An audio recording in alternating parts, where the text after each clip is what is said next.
So that gets us to the guest speaker. Ryan White's here today, the executive director of the Razorback Foundation. He was hired in 2023 to take over that role. The Razorback Foundation was created in the 1970s. Frank Broyles and Wilson Matthews and George Cole, those were visionaries that saw the need for this and created, at the time it was called the Razorback Scholarship Fund. It later became the Razorback Foundation. I think in the late 1980s, I think is when they changed that name. They are involved in so many important roles with student athletes there at the university. I'm not going to go into a whole lot more detail. Let's save that for Ryan. Let him do that. So please welcome Ryan White.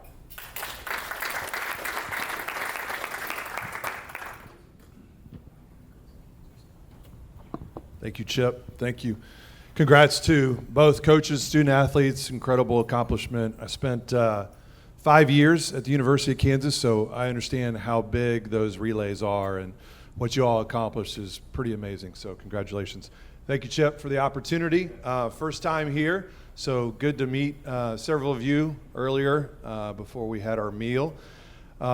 Chip talked a little bit about the Razorback Foundation. Before I go into that, I'm going to share a little bit about my journey. I won't bore you with it, but you probably are like, who is this guy? He's new. I've been on staff for 2 years with the foundation. I originally grew up in Raleigh, North Carolina. You say, how in the world did you end up in Fayetteville, Arkansas? Well, I had a dad who was in college athletics who we moved all around the country. I was born in Miami. I lived in Iowa, lived in Texas, and ultimately, for those of you that are maybe a little bit older, my dad finished his career at NC State. And at the time, Jim Valvano, who unfortunately is no longer with us, was the basketball coach and athletic director at NC State. Hired my father in 1986, and that's where my dad finished his career. Not in fundraising, but in marketing and promotions and a little PR. And so I call home Raleigh. That's where my folks live. But how I got into what I'm doing right now, the big joke is anybody who works in college athletics fundraising doesn't go to school and say, man, I want to be a professional fundraiser. We just kind of land into these opportunities. And so I went to NC State. My dad worked there. Was kind of forced to do it. Didn't really have a choice. Good experience, but did an internship at NC State. That's how we all get started in athletics. You start at the bottom of the totem pole. Had a good experience there. Happened to work for a guy who is considered the godfather of college athletic fundraising, Bobby Purcell, and worked there for a year, and then had an opportunity to go to the University of Virginia. I wanted to stay at NC State. You always want to stay at your alma mater if you can. It wasn't an opportunity. I had a great position open. I interviewed, was at the University of Virginia for 11 years, great 11 years. Then the next stop along my journey was Ohio University. And Ohio University allowed me to really, these are all fundraising and development jobs in college athletics, but Ohio University allowed me to really manage my own team and give me that responsibility that I was looking for in my career development. And so I was there for 5 years.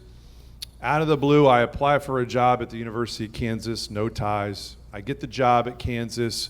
We're there for 5 years. And in our business, we talk about this all the time. Relationships are everything, whether that's relationships with the people that you work with or the relationships that Colton's on my staff here, we develop with donors across the state, outside of the state.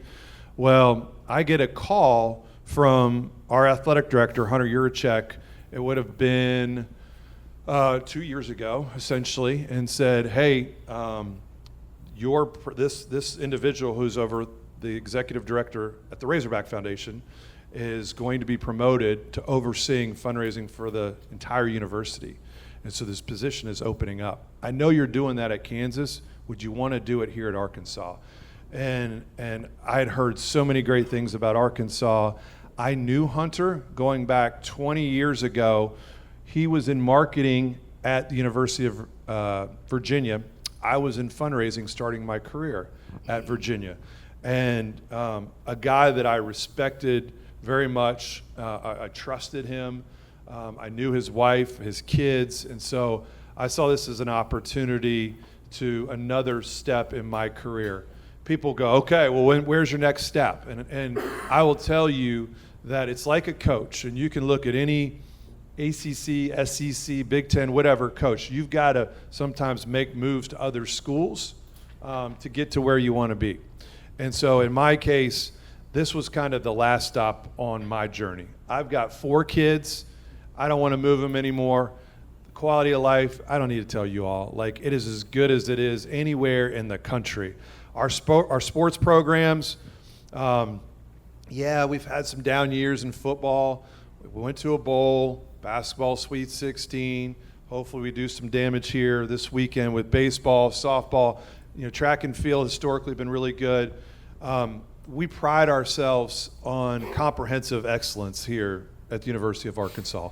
And I can't necessarily say that's been the case everywhere I've been. Closest thing was Virginia, but where we really try to excel in not just football, men's basketball. Yeah, those pay the bills for sure. And we need those programs to be successful, and we need to resource those programs. But we do care about all 19 sports here at the University of Arkansas. So got a great team at the foundation. Those of you that are not familiar with where we are and what we do, we're located along the left field line of Baum-Walker Stadium, our baseball stadium. There's a building out there, has our name, Razorback Foundation. We have 19 staff members. Not all of us are fundraisers, but we all help contribute to the fundraising process. So we've got everything from administrative assistants to frontline fundraisers who help raise the money to people who do special events for us. We have a communications director. So we've got a lot of people there, big team that helps make it all possible.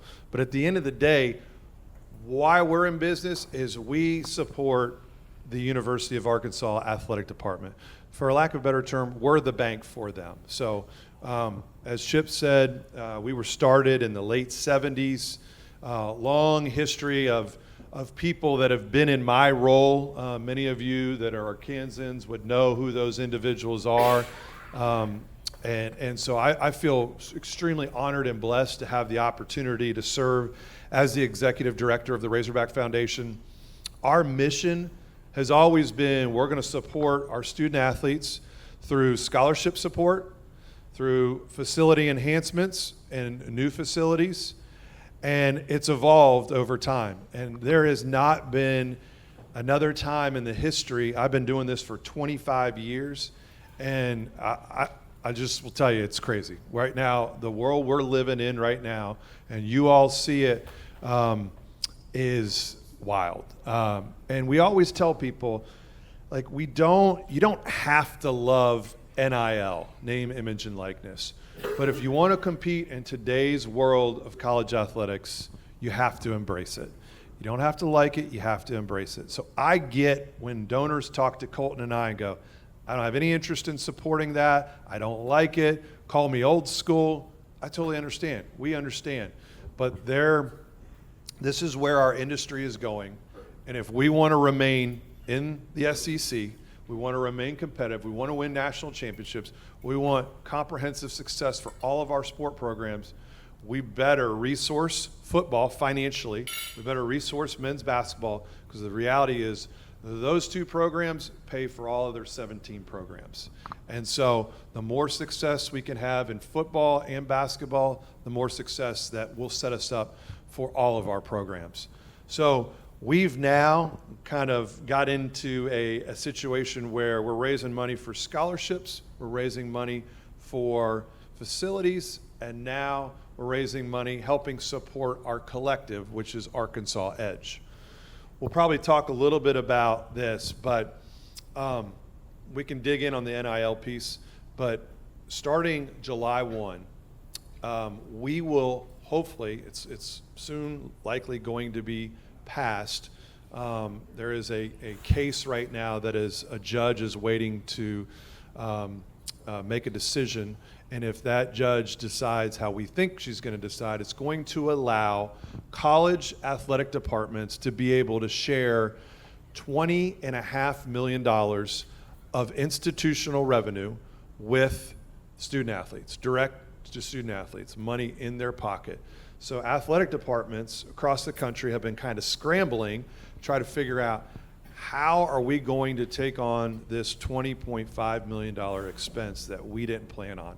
We didn't have a year to plan for it. We didn't have 2 years. We had about 6 months to say, okay, so what do we do? All right, and you go, well, do you have to do it? Do you have to share 20.5? You don't. It's permissive. But I remind everybody in here that we're in the most competitive conference in the country, and everybody is looking for an edge. And if Alabama and Tennessee and Georgia, and all those schools are going to share that revenue, because when you're sharing that kind of revenue with student athletes, it means they're getting the best kids. And we want to make sure that we're also getting the best kids. So when you're in the SEC, there is no option. You have to find a way to do this. So we have, for those of you finance people in here, pretty basic here, our athletic department budget is $172 million annually. We have 172 of revenue. We have 172 of expenses. So we're not sitting on a bunch of reserves. So when we take on a new line item that is $20.5 million of expenses, now our expenses went from 172 to 192. We've got to either cut things or we got to generate new money. So that's where the athletic department is looking at ways in which we can operate more efficiently with less staff take on additional responsibilities. Fortunately, we've not had to eliminate positions like we've had to during COVID and stuff like that. But what we have had to do is, when someone transitions out into another opportunity outside the university, we then just don't backfill those positions. But so there are things that I can kind of point to, that this Razorback raffle, you might have heard about it, last baseball series that generated $282,000. The pot was split between the Razorback Foundation and the winner. And the winner happened to be from El Dorado. Pretty cool story. But that's just one idea of about 20 that we're doing, new ideas to help generate additional revenue to help back into that 20.5 figure. The other thing the foundation's really doing is we're being tasked to obviously raise more money beyond just what we're doing right now. So we've got some things in the works at the foundation to try to help do that. One of the big things, kind of a hot button topic here, was in January of this year, we announced a reseeding effort of our men's basketball seat selection process. So we're going to reseat Bud Walton Arena. Those of you that have been around for a while know Bud Walton opened in 1993, happened to win a national championship that same year, and we have not resat everybody in that arena. It's pretty contentious among some people. Some people really liked it because they said, look, I can never get any better seats. You just hired a Hall of Fame coach. I can't even get in the building. I'm trying to give $500 to the foundation, but there's no good seats, or I don't even get seats at all.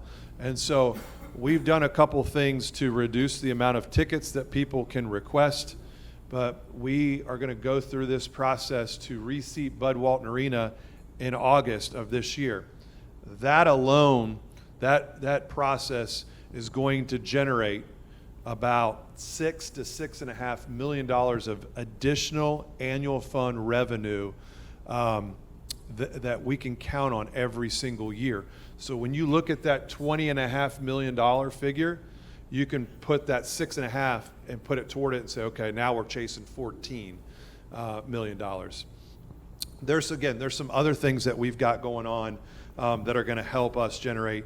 We're going to add I don't think a lot. I was on with the Buzz in Little Rock this morning, and I shared a little bit about an idea or a concept that we have. We've got courtside seats in our basketball arena for men's basketball that are along the sideline. Those are $14,000 per seat. Pretty expensive. We're sold out of those. There's a high demand. There's 2 rows. We actually have a row on the baseline as well. But we've got over here next to the benches, and we've got the baseline on the west end of the arena. Those don't have courtside seats. We're going to add courtside seats to all of those different areas. Total is 28 seats. Then we're going to take it a step further. We're going to take 4 seats next to Coach Cal. We're going to create what we call sideline premier courtside seats next to Coach Calipari. We're going to take 4 seats right next to the visiting team bench, and also similar to those, whoever gets those seats will have a coach, 18 home games, different coach every game. They're not going to be in the huddle, but they're going to be as close as possible to the huddle. You get to draw an inbound play, right? They do. And as Cal said to a prospective donor who was interested in those seats, he said, you're going to know the play before the play even happens. So we believe that these seats, these sideline premier seats, let's do it a little. So if Cal's here on the bench, there's a little walkway here. This is where this donor will be sitting. There'll be 4 seats right here.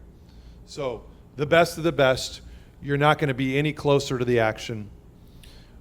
These seats will likely be in the range of $375,000 per seat per year.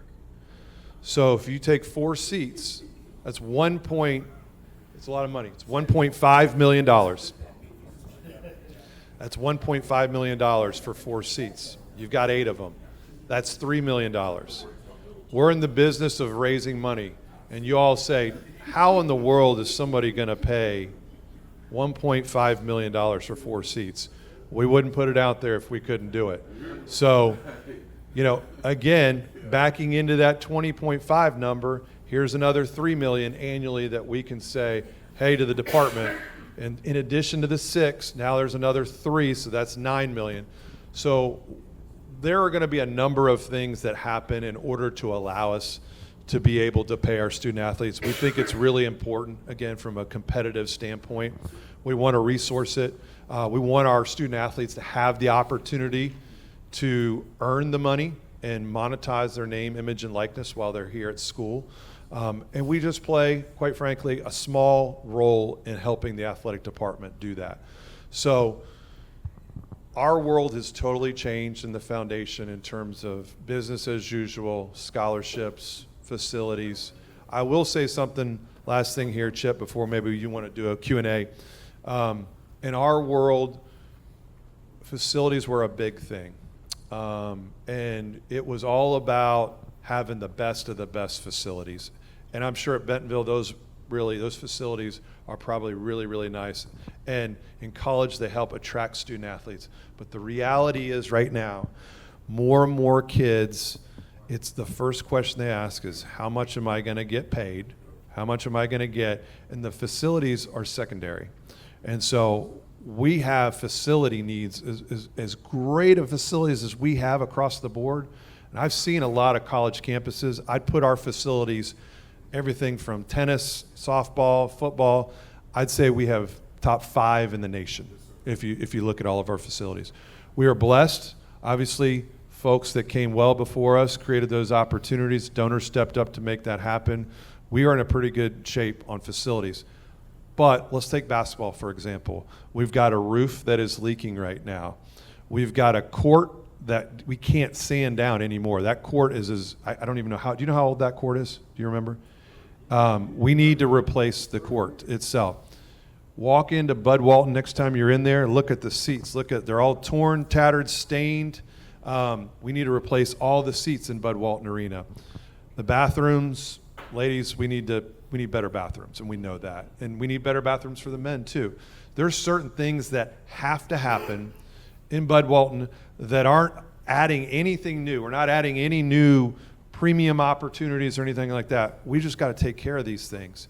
But right now, the priority has been about how do we make sure that we are taking care of our student athletes from a revenue and NIL standpoint. And the facilities will come next.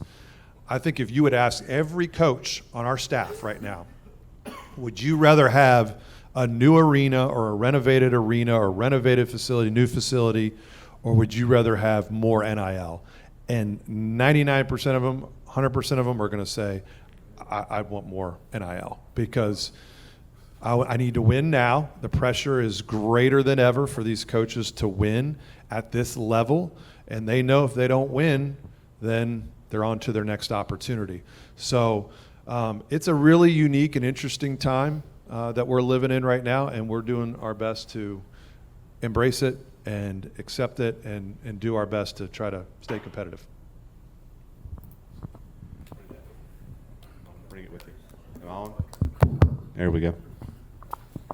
All right. Well, first of all, thank you for sharing time with us today. This has been very insightful. Hopefully, the few questions I have will also be educational for us. The raffle, you mentioned the raffle. Wildly successful, wouldn't you say? Did you anticipate that it would be as big as it was? No, never in a million years. We had projected maybe over the course of that 3-game series, $25,000. We ended at $282,000. I obviously speaks to our fan base. It speaks to the state of Arkansas. Apparently we like 50-50 raffles, which is great. We set records in college athletics that have never, no raffle has ever reached that amount before. And so it's incredible. A lot of work went into it. And the group that we worked with were extremely professional. They've done this before in a lot of other college venues, also pro sports, hockey, NFL, Major League Baseball. They knew what they were doing. But I don't know if we'll ever reach another jackpot like that, but it was fun. It was really fun. It's funny how you guys did this raffle. High schools, if you've been around high schools for very long, they've been doing 50-50s for a long time. Never to that level, but 50-50. So it's interesting that you guys did that and how wildly successful it was. You think you might have other ones? Yeah, for sure. We're looking into if we're able to do it postseason. So that's still yet, and I say postseason with baseball, that's yet to be determined. So more to come on that front. But we'll do it for football. We'll do it for basketball. We'll do it for softball. So we'll do it for a lot of our ticketing sports. I think the strategy in football, we've talked a little bit internally, is instead of for baseball, what we did was we announced it on Wednesday for the series, and then we awarded it on Sunday. I think what we've learned from the experts in this field is that the higher the pot gets, the more interest there is. Yeah. I tend to think the opposite. I got better odds when it's a $5,000 pot than it is the $282, but it's like the lottery, you know. Somebody's going to win it. Someone, and people just, if you look at all of the options that we had $20 options, $50 options, $100 options, and I think it stopped at $250. But our two popular ones were certainly the bottom two. But we had over 8,000 transactions. Wow. And of those transactions, 1,000 of those, 1,100 to be precise, were people that we don't have their email as a part of our database, whether they're a donor or season ticket holder. So they're kind of a unique individual that participated. So we are going to do this, but like for football, we had talked about the idea actually releasing it on Monday, and then we have an away game on Saturday. So it runs through the away game and then into the next home game. So you have like a 2-week lead up, and so that pot will grow versus it just doing it the day before the game or the week before the game. So we'll get creative with it. We'll have fun with it. Half the proceeds help benefit the Razorback Foundation, which help, again, another opportunity to help with revenue sharing. And then half the proceeds go to the winner. Good deal. How does the Razorback Foundation, and we talked about NIL, we talked about that, and Arkansas Edge, how do they work together, or do you work together? We certainly do. So the quick answer on it is the collective, when I first started 2 years ago, was underneath the Razorback Foundation. We moved it out to a third party because there were some certain tax liabilities and things that were putting our 501c3 status as a nonprofit in jeopardy. So we had Arkansas Edge created, and it's we work with a company called Blueprint Sports. Arkansas Edge is the parent company.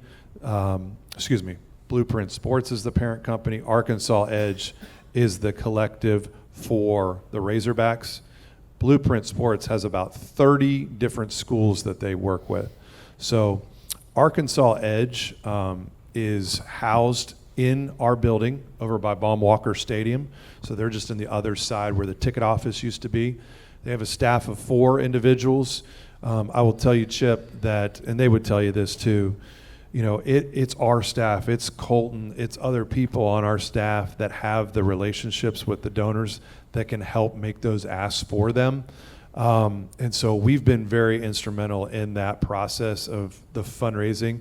They've done more on the membership model of, hey, go to the website, you know, can you give $20 a month?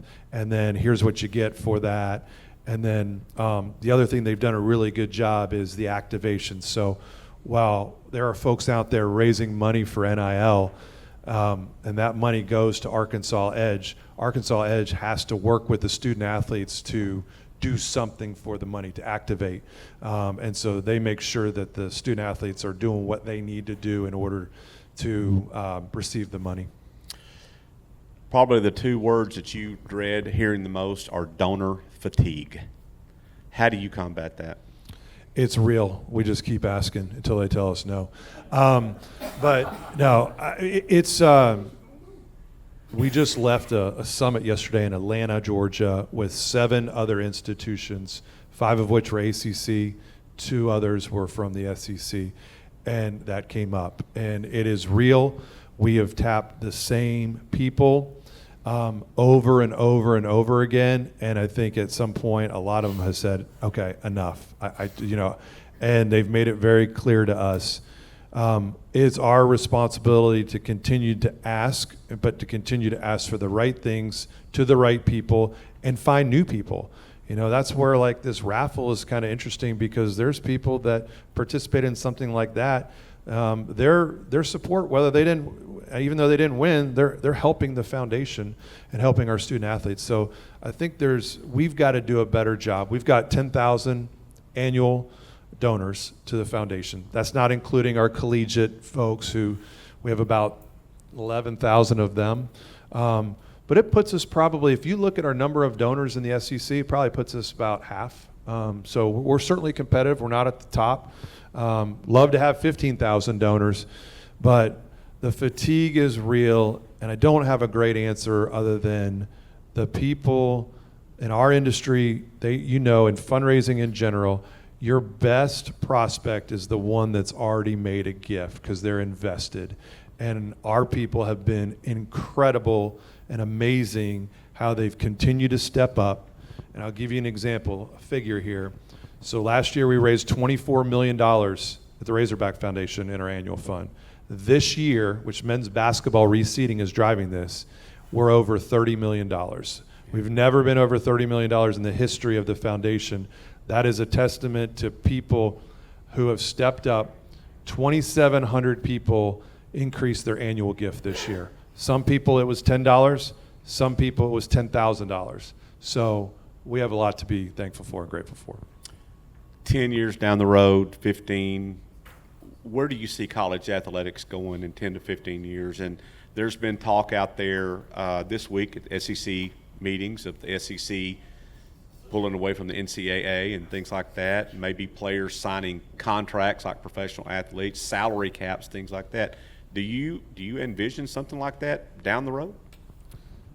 I'm probably not the best person to answer this question, just because I don't know what's going to happen 6 months from now. And I think you see these ADs, athletic directors out there right now, and we say it's cliche, but they're uncharted waters. We don't know what's going to happen 6 months from now. I do worry a little bit about in this new model right now where student athletes have more power than ever. They've got agents. Agents are going to continue to find ways to push for their student athletes. We as an industry have found ways to always, when we create rules, the first thing we do, coaches, administrators, everybody, is how do we find a way around those rules instead of accepting the rules as they are.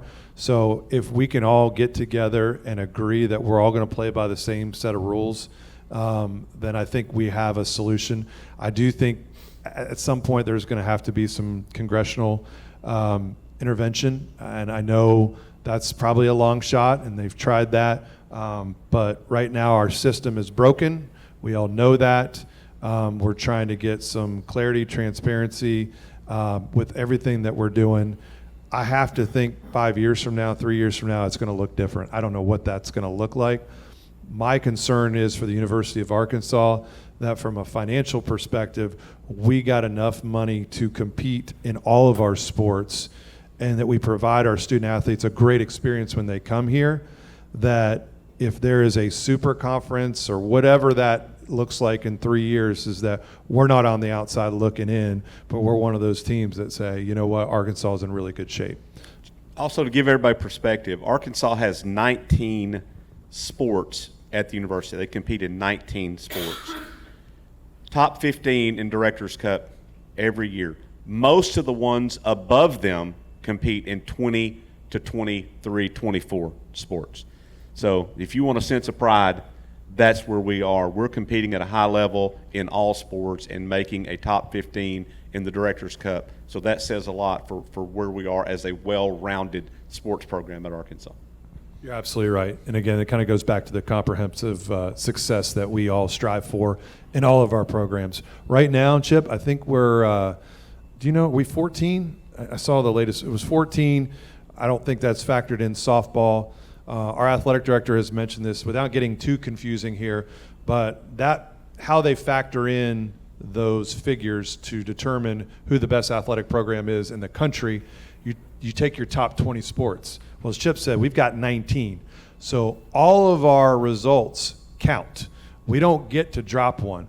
So, for example, Stanford, on the other hand, Stanford historically is, if it doesn't win it, they're up there usually 1 or 2. Stanford's got like 36 sports. So they're going to take Stanford's best 20 scores of all those sports in terms of how they finished, and they're going to count those. Well, again, if we have a program that just doesn't do really well, that kind of hurts us. But I think it points, you know, when you look at the success that we've had over the years, it's not just this year, previous years, we've been in the top 20 of that Learfield Directors' Cup every single year. And people go, I know, I already hear it, like, I know it's great, but what about football? And again, nobody is shying away from football and the importance of winning in football, but we are going to celebrate the success that we have across the board in a lot of our sports. Yeah. Ryan, thank you for being here today. Thanks, Chip. Thank you.